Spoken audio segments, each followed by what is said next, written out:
નમસ્કાર, હું છું ડૉક્ટર નિલેશ દેત્રોજા.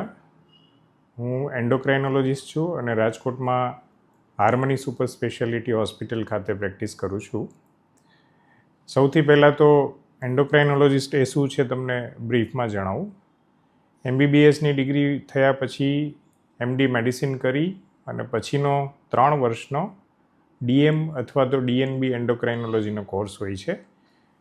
એટલે એન્ડોક્રાઇનોલોજીની ડિગ્રી ધરાવતા ડૉક્ટર ડાયાબિટીસ, થાઇરોઇડ, ઓબેસિટી અને હોર્મોન્સને લગતા પ્રોબ્લેમ્સના એક્સપર્ટ કહેવાય છે. આજે તમને ટાઈપ 1 ડાયાબિટીસ વિશે જાણકારી આપવાના છીએ. તો સૌપ્રથમ તો ટાઈપ 1 ડાયાબિટીસ શું છે અને કેવી રીતે થાય છે. તો ઘણા લોકો તમે જાણો છો કે ડાયાબિટીસ અલગ અલગ ઘણા પ્રકારના હોય છે. મુખ્યત્વે એમાં 2 પ્રકાર હોય છે, ટાઈપ 2 અને ટાઈપ 1 ડાયાબિટીસ. સામાન્ય રીતે જે મોટાભાગના લોકોને અને જે મોટી ઉંમરના લોકોને ડાયાબિટીસ જોવા મળે છે એ ટાઈપ 2 ડાયાબિટીસ હોય છે. નાની ઉંમરના બાળકો અને નાની ઉંમરના લોકોમાં ટાઈપ 1 ડાયાબિટીસ અથવા તો ટાઈપ 2 ડાયાબિટીસ અને ઘણા લોકોને બીજા જીનેટિક પ્રોબ્લેમ્સ ધરાવતા ડાયાબિટીસ બી હોય છે. તો સૌપ્રથમ તો આ 2 ડાયાબિટીસ જે મુખ્ય ટાઈપ છે ટાઈપ 1 અને ટાઈપ 2 એને કેવી રીતે ડિફરન્શિએટ કરવા. તો ટાઈપ 1 ડાયાબિટીસ છે એ સામાન્ય રીતે નાની ઉંમરમાં વધારે જોવા મળે છે. ટાઈપ 2 ડાયાબિટીસ મોટી ઉંમરમાં હોય છે. પણ આજકાલ નાની ઉંમરના બાળકોને બી 12 વર્ષથી ઉપરના બાળકોને બી ખાસ કરીને જેમનું વજન વધારે હોય છે, ફેમિલી હિસ્ટ્રી હોય છે એવા લોકોને બી ટાઈપ 2 ડાયાબિટીસ ઘણા વધારે નવા પેશન્ટ્સ અમને જોવા મળી રહ્યા છે. બીજી ઇમ્પોર્ટન્ટ વસ્તુ ફેમિલી હિસ્ટ્રી. ટાઈપ 2 ડાયાબિટીસ હોય તો જનરલી મોટાભાગના લોકોને ફેમિલીમાં બીજા મેમ્બર્સ, ફાધર, મધર અથવા તો બીજા ફેમિલી મેમ્બર્સને પોઝિટિવ ફેમિલી હિસ્ટ્રી હોય છે, જ્યારે ટાઈપ 1 ડાયાબિટીસમાં જનરલી એવું નથી જોવા મળતું. ત્રીજી વસ્તુ, વજન જનરલી ટાઈપ 2 ડાયાબિટીસ ધરાવતા લોકોનું વધારે હોય છે. ટાઈપ 1 ડાયાબિટીસ ધરાવતા લોકોનું જનરલી વજન નોર્મલ અથવા ઓછું હોય છે. પણ આ બધા હાર્ડ એન્ડ ફાસ્ટ રૂલ્સ નથી હોતા. તો ટાઈપ 1 ડાયાબિટીસ છે એ કેવી રીતે આપણને ખ્યાલ આવે. તો જનરલી બાળકોનું જે પ્રેઝન્ટેશન હોય છે મોટાભાગના કેસને અમે એના પરથી જ ડાયગ્નોસ કરી શકીએ છીએ. તો ટાઈપ 1 ડાયાબિટીસ હોય છે એવા બાળકો એકદમ નોર્મલ હોય છે અને સડનલી જ 1, 2 કે 3 મહિનાના ગાળામાં જ એમનું વજન ઘટવા માંડે છે. શુગર વધવાને લીધે એમને એના લક્ષણો દેખાય છે ડાયાબિટીસના, જેમ કે વારંવાર પાણી પીવું, પેશાબ વધારે જવું, નબળાઈ લાગવી, થાક લાગવો, પગ દુખવા, શરીર દુખવું, આવા બધા લક્ષણો દેખાવા માંડે અને એમનું ચેકઅપ કરવામાં આવે તો એમને શુગર વધારે હોય છે. તો એક્ઝેક્ટ 2માંથી કયા પ્રકારનું ડાયાબિટીસ છે, 1 છે કે 2 છે, એ ડિફરન્શિએટ કરવા માટે એના બીજા એન્ટીબોડીઝ ટેસ્ટ અને C-પેપ્ટાઇડ ટેસ્ટ આવતા હોય છે. એન્ટીબોડીઝ જેમ કે GAD65 antibody, insulin antibody, IA2 antibody, ZNT8 antibody, આવા બધા ટેસ્ટ અવેલેબલ હોય છે. બધા જ પેશન્ટને એની જરૂર નથી હોતી, પણ ઘણી વખત જ્યારે એ ડિફરન્શિએટ કરવામાં, ડાયગ્નોસિસ કરવામાં થોડી મુશ્કેલીઓ હોય ત્યારે અમે એ ટેસ્ટ ઓર્ડર કરતા હોય છે, કેમ કે એ થોડા મોંઘા ટેસ્ટ છે એટલે બધાને એ ટેસ્ટની જરૂર નથી હોતી. મોટાભાગના લોકોના ઇનિશિયલ પ્રેઝન્ટેશનથી જ આપણે ડાયગ્નોસ કરી શકીએ છીએ.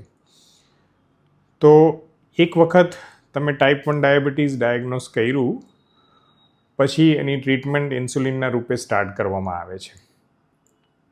તો આ ડાયાબિટીસ થાય છે કેવી રીતે. તો બેઝિકલી ટાઈપ 1 ડાયાબિટીસ છે એ એક જાતનું ઓટો ઇમ્યુન ડિઝીઝ છે. એનું કોઈ સ્પેસિફિક રીઝન નથી.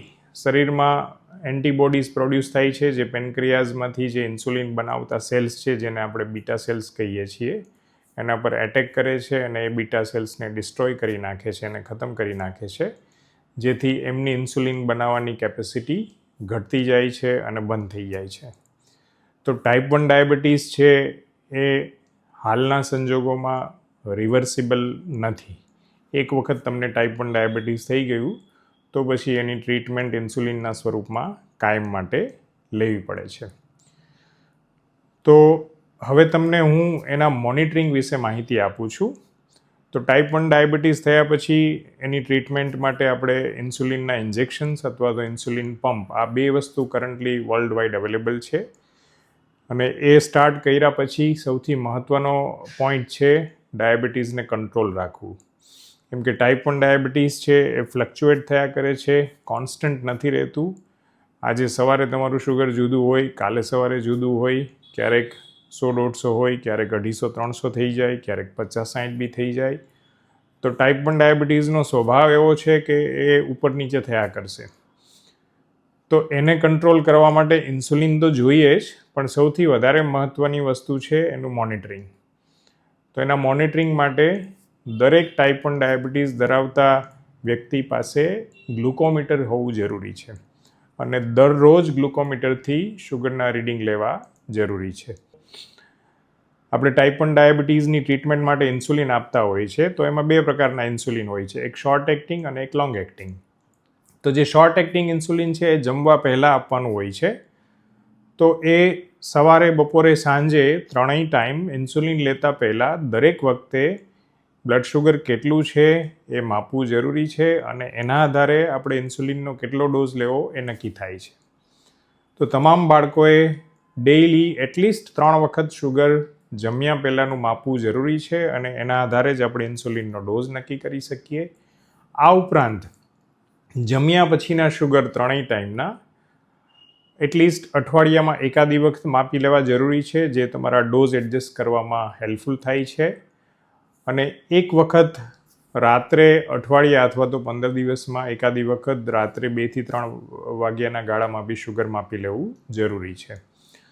તો ડાયાબિટીસ કંટ્રોલ કરવાનો પહેલો સિદ્ધાંત છે શુગર ચેક કરવું. ગ્લુકોમીટરથી શુગર ચેક કરવું ખૂબ જ જરૂરી છે. એના વગર તમારું ડાયાબિટીસને સારી રીતે કંટ્રોલ કરવું ડિફિકલ્ટ છે, ખૂબ જ મુશ્કેલ છે.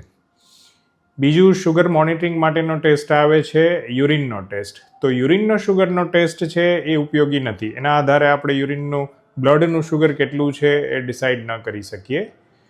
જેથી યુરિનના ટેસ્ટ માત્ર ને માત્ર કીટોન માટે કરવામાં આવે છે અને એ બી જ્યારે અમુક સિચ્યુએશનમાં જ્યારે તમારું શુગર વધારે હોય છે અથવા તો ટાઈપ 1 ડાયાબિટીસ ધરાવતું દર્દી અથવા બાળક બીમાર હોય, એમને તાવ હોય, ઉલટીઓ સ્ટાર્ટ થઈ ગઈ હોય, તો શરીરમાં એસિટોન અથવા તો કીટોન એડ થયું છે, ભળી ગયું છે કે કેમ એ જોવા માટે, જેને કહેવાય ડાયાબિટીક કીટોએસિડોસિસ.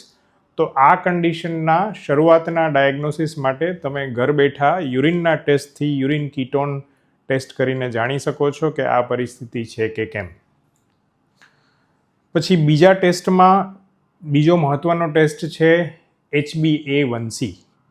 તો HbA1c છે એ તમારું છેલ્લા 3 મહિનાના શુગરનો એવરેજ રેકોર્ડ છે. એ તમારા બોડીનું લાસ્ટ 3 મંથ્સનું એવરેજ બતાવે છે.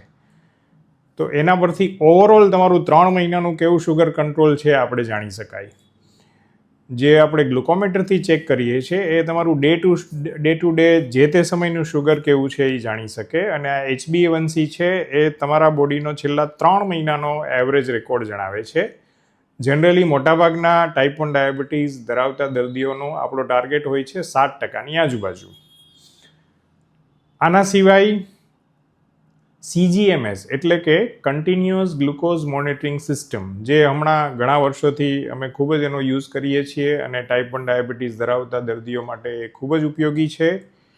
એ એક પ્રકારનું સેન્સર આવે છે જેને અહીંયા હાથ પર લગાવવાનું હોય છે અને એ રાઉન્ડ ધ ક્લોક કન્ટિન્યુઅસ તમારું બોડીનું શુગર એવરી મિનિટ મેઝર કરે છે અને એ મોબાઈલમાં તમને એના લાઈવ રીડિંગ દેખાડે છે એની એપ્લિકેશનમાં. અને એના પરથી તમને કન્ટિન્યુઅસલી જે તે સમયે તમારું બોડીનું શુગર કેવું રહે છે એ ખબર પડે છે. કયા ફૂડ ખાવાથી કેટલું શુગર વધે છે, ક્યારે શુગર ડાઉન થાય છે, તમારી એક્ટિવિટીની શુગર પર શું અસર થાય છે, તમારે કેટલું ઇન્સ્યુલિન લેવું એ જે તે સમયે શુગરના રીડિંગના આધારે તમે નક્કી કરી શકો. શુગરનો ટ્રેન્ડ તમે જાણી શકો કે એ ધીમે ધીમે હવે નીચે જઈ રહ્યું છે કે ઉપર જઈ રહ્યું છે. તો અગાઉથી જ આપણે તમારું શુગરને વધારે વધતું અટકાવી શકીએ, ફરીવાર ઇન્સ્યુલિનનો ડોઝ લઈ શકીએ, અથવા તો ડાઉનવર્ડ ટ્રેન્ડ હોય તો આપણે ફૂડ લઈને વધારે શુગરને ઘટતું અટકાવી શકીએ. એમાં સેન્સરમાં અલાર્મ્સ બી હોય છે, જે લો શુગર અને હાઈ શુગર આપણે સેટ કરીએ એ પ્રમાણે એનાથી ઉપર કે નીચે જાય તો એલાર્મ્સ વાગે છે. અને કરન્ટલી જે માર્કેટમાં સેન્સર્સ અવેલેબલ હોય છે એ જનરલી 4,000 થી 5,000 રૂપિયાની આજુબાજુની કિંમત હોય છે અને એ 15 દિવસ સુધી તમારું કન્ટિન્યુઅસલી બ્લડ શુગર માપે છે. તો એનો યુઝ તમે બે પ્રકારે કરી શકો. જો તમે અફોર્ડ કરી શકો આટલી કોસ્ટ તો તમે કન્ટિન્યુઅસલી એવરી 15 ડેઝ એ સેન્સર યુઝ કરીને દર 15 દિવસે પછી નવું સેન્સર લગાવી શકો છો. એ તમારું ડાયાબિટીસ વધારે સારી રીતે કંટ્રોલ કરવામાં મદદરૂપ થશે. અથવા તો જો મહિનાનું આટલી કોસ્ટ 8,000 થી 10,000ની અફોર્ડ ન થાય તો પછી ક્યારેક 6 મહિને, 3 મહિને અથવા તો 12 મહિને એકાદી વાર તમારા ડૉક્ટરની એડવાઇસ પ્રમાણે તે સેન્સર તમે યુઝ કરી એનાથી ઓવરઓલ તમારો બોડીમાં કયા ટાઈમે કેટલું શુગર વધઘટ થાય છે એ ટ્રેન્ડ આપણે જાણી શકાય અને એના પરથી ઇન્સ્યુલિનના ડોઝ એડજસ્ટ કરી શકાય. એના પરથી આપણને ટાઈમ ઇન રેન્જ, જે ખૂબ જ મહત્ત્વની વસ્તુ છે કે કેટલો સમય આપણું શુગર નોર્મલ રેન્જમાં રહ્યું એને કહેવાય ટાઈમ ઇન રેન્જ. તો 70% ટાઈમમાં આપણું શુગર છે એ નોર્મલ રેન્જ એટલે કે લગભગ 80 થી 180ની વચ્ચે હોવું જોઈએ. તો આ ટાઈમ ઇન રેન્જ છે એ આપણે આ CGMSના ટેસ્ટ પરથી જાણી શકીએ. તો આ વાત કરી આપણે અલગ અલગ પ્રકારના ટેસ્ટની, જેથી આપણે શુગરનું મોનિટરિંગ કરી શકીએ. હવે ડાયાબિટીસને લગતા કોમ્પ્લિકેશન્સને કેવી રીતે સ્ક્રીન કરવા એની તમને ટૂંકમાં માહિતી આપું.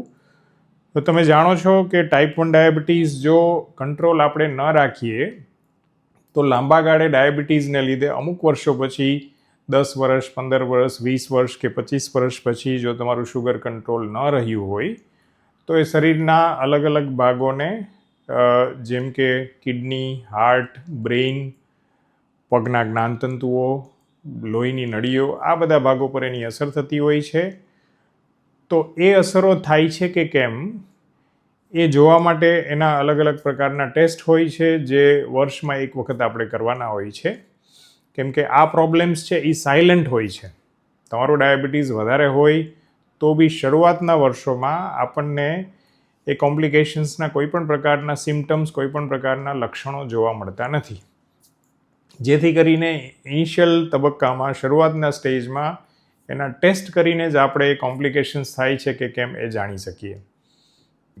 તો એના અલગ અલગ ઓર્ગન્સ માટેના અમુક ટેસ્ટ હોય છે જે વર્ષે આપણે કરવાના હોય છે, જેથી કરીને જો એ કોમ્પ્લિકેશન્સ થતા હોય તો આપણે એને અર્લી સ્ટેજમાં ડિટેક્ટ કરી શકીએ અને એ પ્રમાણે એની સારવાર કરી શકીએ અને ડાયાબિટીસને વધારે સારું કંટ્રોલ કરી અને એ ફર્ધર આપણે અટકાવી શકીએ અથવા તો એમાંથી અમુક કોમ્પ્લિકેશન્સને આપણે પાર્ટલી રિવર્સ બી કરી શકીએ.